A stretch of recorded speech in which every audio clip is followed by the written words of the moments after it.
Uma questão fundamental da vida humana é o que é o amor.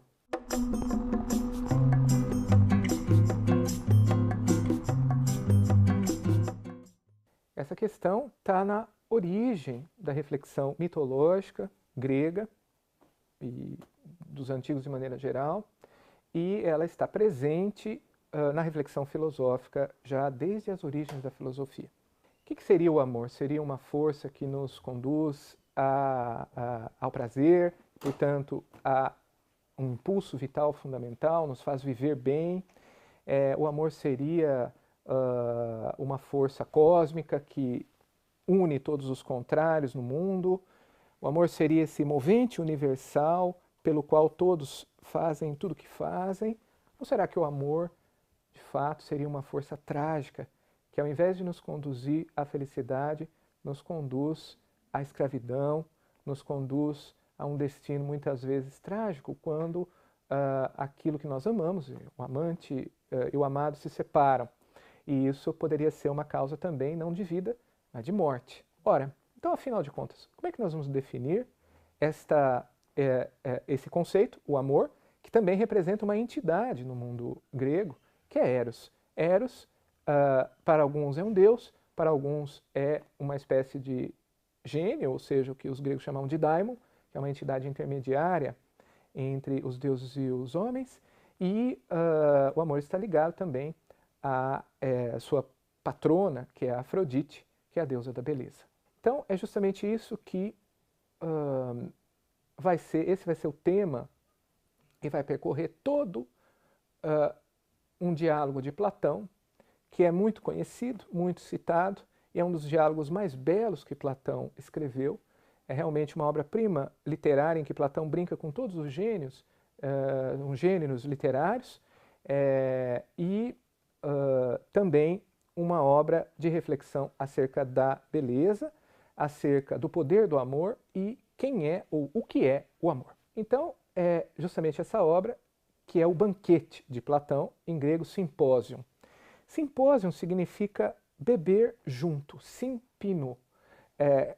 Então, os simpósios são instituições, é uma instituição, o simpósio é uma instituição no mundo grego. As pessoas se reúnem para conversar, para beber, para comer e para conversar dos mais diversos assuntos, e é justamente numa dessas cenas de banquete que vai se dar este diálogo extraordinário de Platão. Então, o contexto do simpósio é uma narrativa também indireta, como em vários outros diálogos de Platão, em que um personagem chamado Apolodoro narra o que aconteceu há muito tempo atrás num banquete a alguém que lhe pergunta.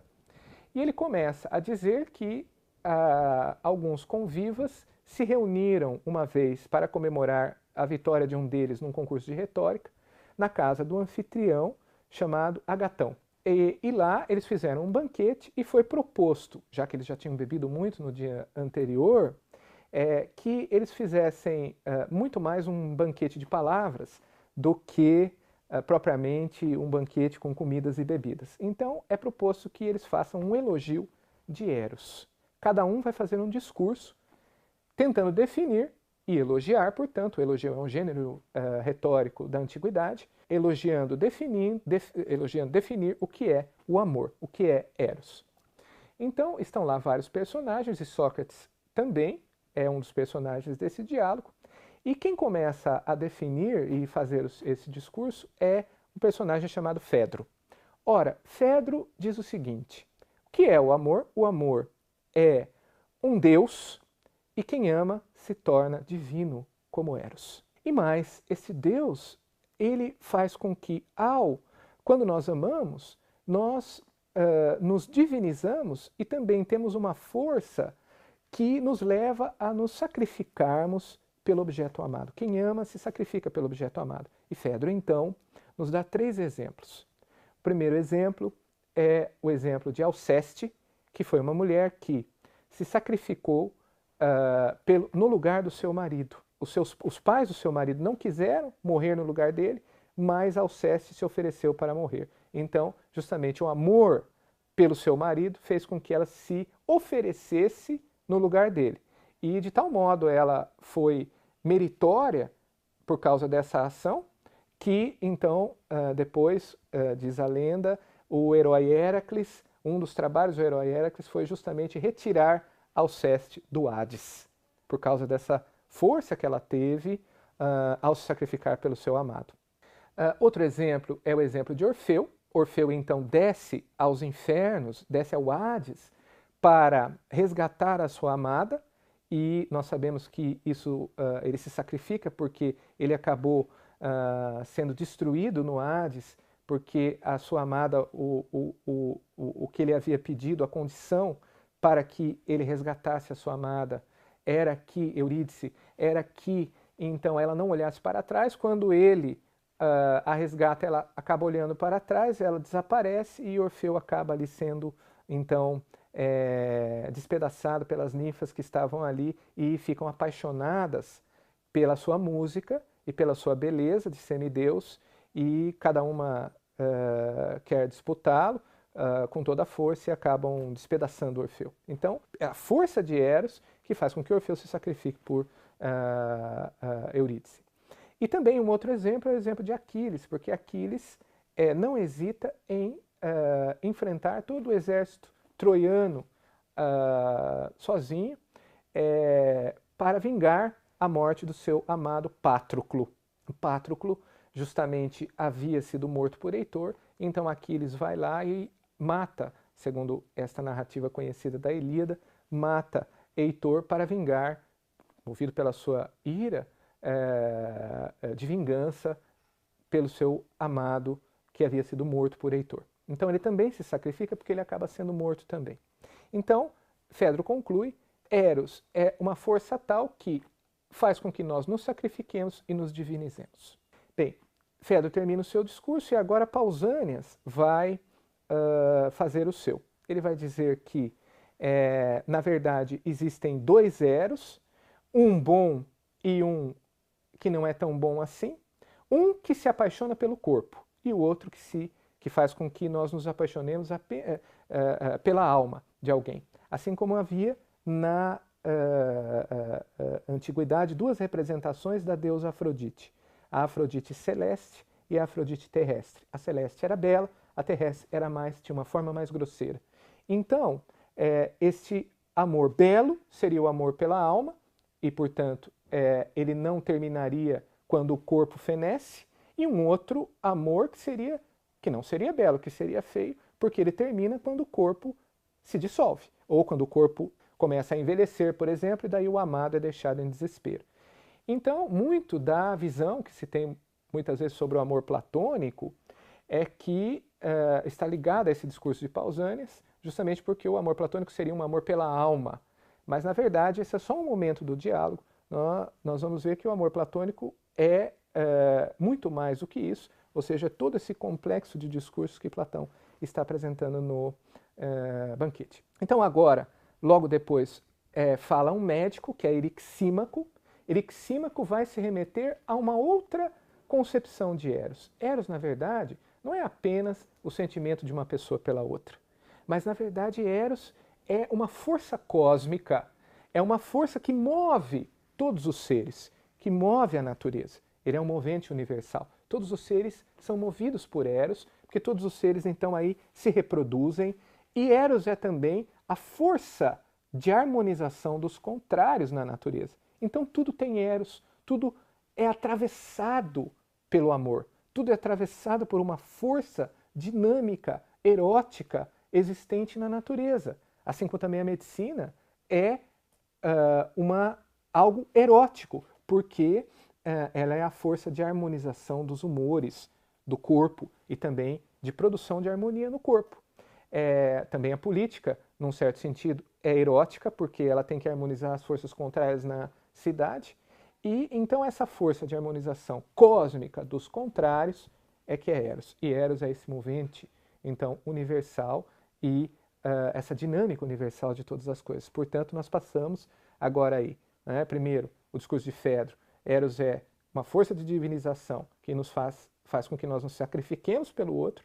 Depois, Pausânias, há um bom Eros, um mau Eros. O bom Eros seria o amor pela alma, o mal pelo corpo, e agora Erixímaco nos apresenta a ideia de que Eros é essa força cósmica. Bem, depois que Erixímaco fala, agora quem vai falar é Aristófanes. Aristófanes é um comediante, que agora agora também personagem de Platão, e Aristófanes vai narrar um dos mitos mais conhecidos da antiguidade, cuja fonte é justamente o Banquete de Platão, que é o famoso mito do andrógeno. O que diz esse mito? Aristófanes vai narrá-lo para explicar o que é Eros. Então, ele vai dizer que no início, na origem, os seres humanos eram completos, eles tinham uma outra forma, eles tinham uma forma esférica, eles tinham 4 braços, 4 pernas e 2 cabeças. Tendo essa forma esférica, que é a forma da perfeição para os gregos, eles se sentiram de tal modo poderosos que eles quiseram roubar o trono dos deuses. Eles quiseram subir até o Olimpo e se sentiram como deuses, de tão poderosos que se sentiram. Mas Zeus, em castigo, dividiu os andrógenos. Ele lançou seus raios, dividiu-os e os dispersou pela terra. Então, a partir deste momento, cada metade fica procurando a sua outra metade desesperadamente, e muitas vezes essas metades se encontram, muitas vezes, algumas vezes essas metades vão se encontrar, mas não vão se encaixar. Então, em última instância, o que seria Eros? Eros é esta carência fundamental, originária, em busca de união, em busca de plenitude. Então, esta carência originária em busca de plenitude, que nos completaria, seria esse impulso erótico que nos move em busca, claro, da nossa completude, da nossa outra metade. E aí, então, também se abrem todas as possibilidades de união. Justamente é dito que as metades não são propriamente masculina e feminina, mas masculina e masculina, feminina e feminina, masculina e feminina. Então, essa natureza originária, que seria a nossa natureza completa, é o que nós buscaríamos, e Eros nos moveria a isso. Mas é claro que nem sempre nós encontramos. E, de qualquer modo, essa fissura original provinda dessa divisão que Zeus fez com os andrógenos jamais vai ser suprida. Ou seja, mesmo encontrando a cara metade, resta em nós uma carência, resta em nós algo que não nos completa.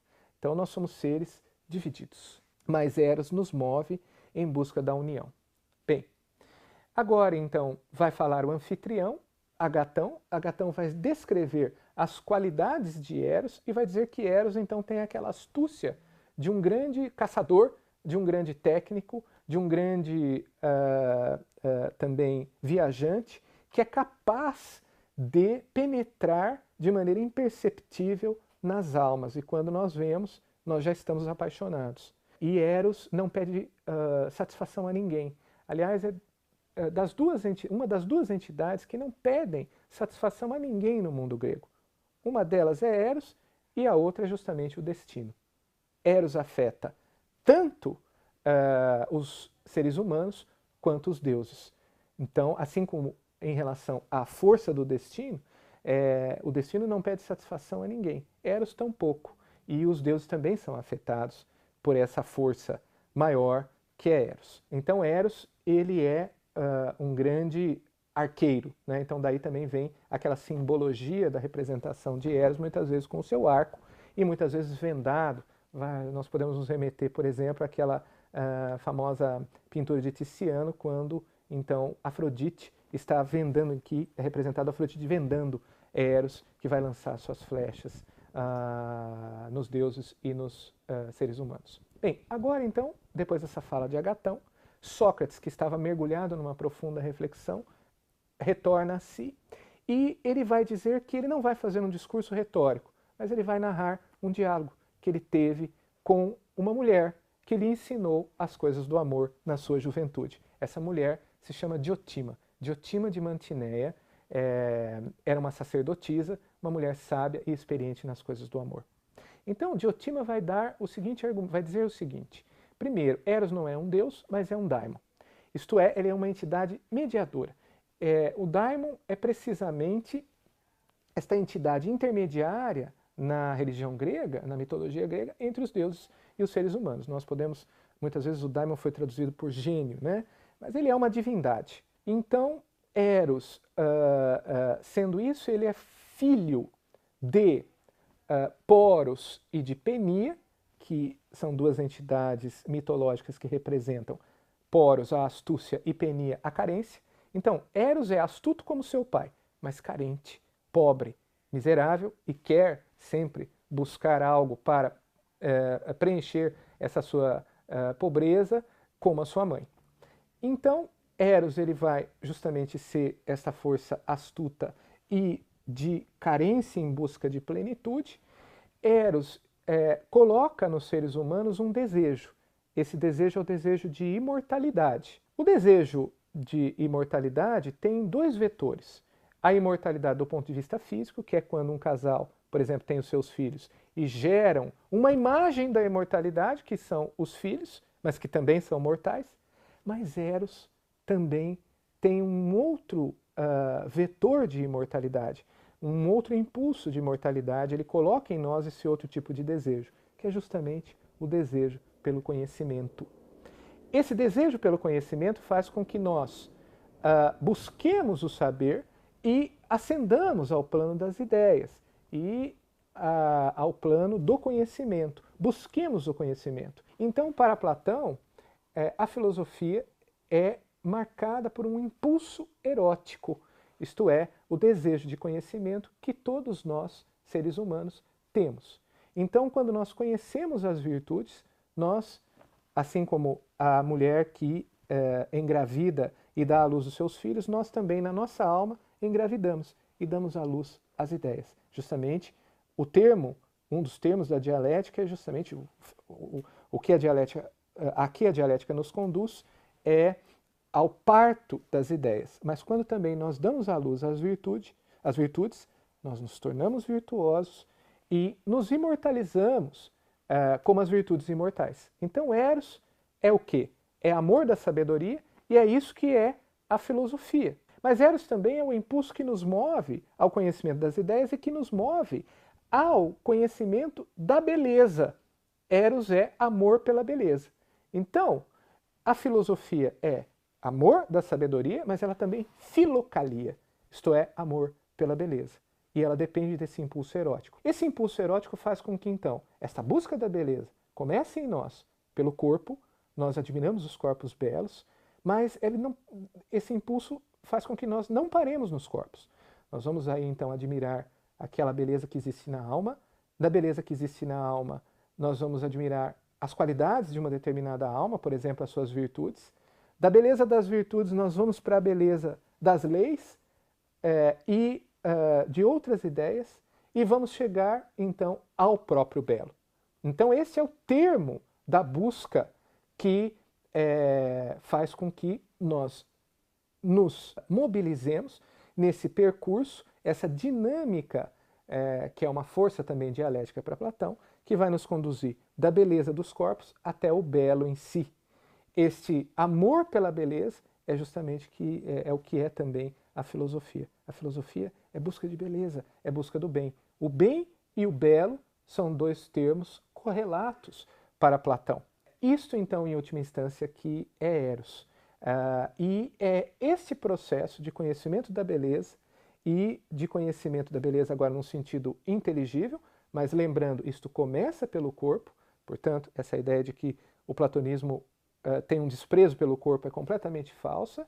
Na verdade, o nosso itinerário começa pelo sensível e pelo corpo, e há um traço sempre da beleza presente no corpo, como se fosse uma espécie de grande reflexo da beleza inteligível nos corpos. Portanto, a beleza não é apenas a simetria e a harmonia dos corpos, mas é justamente essa luz inteligível que reflete nos corpos e nas coisas belas. Mas nós vamos também, nós não paramos aí. Esta é, então, a intenção daquilo que Platão quer dizer. Nós não nos detemos numa beleza. Nós vamos num caminho dinâmico, incessante, interminável, movidos pelo desejo, em busca da verdadeira beleza e do conhecimento.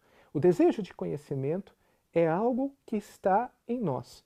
É esta carência em nós, mas também um desejo que gera em nós um desejo de imortalidade, porque esta força de união com o divino, de união com a beleza, de união com as ideias, é precisamente isto que, essa direção que nos dá a filosofia.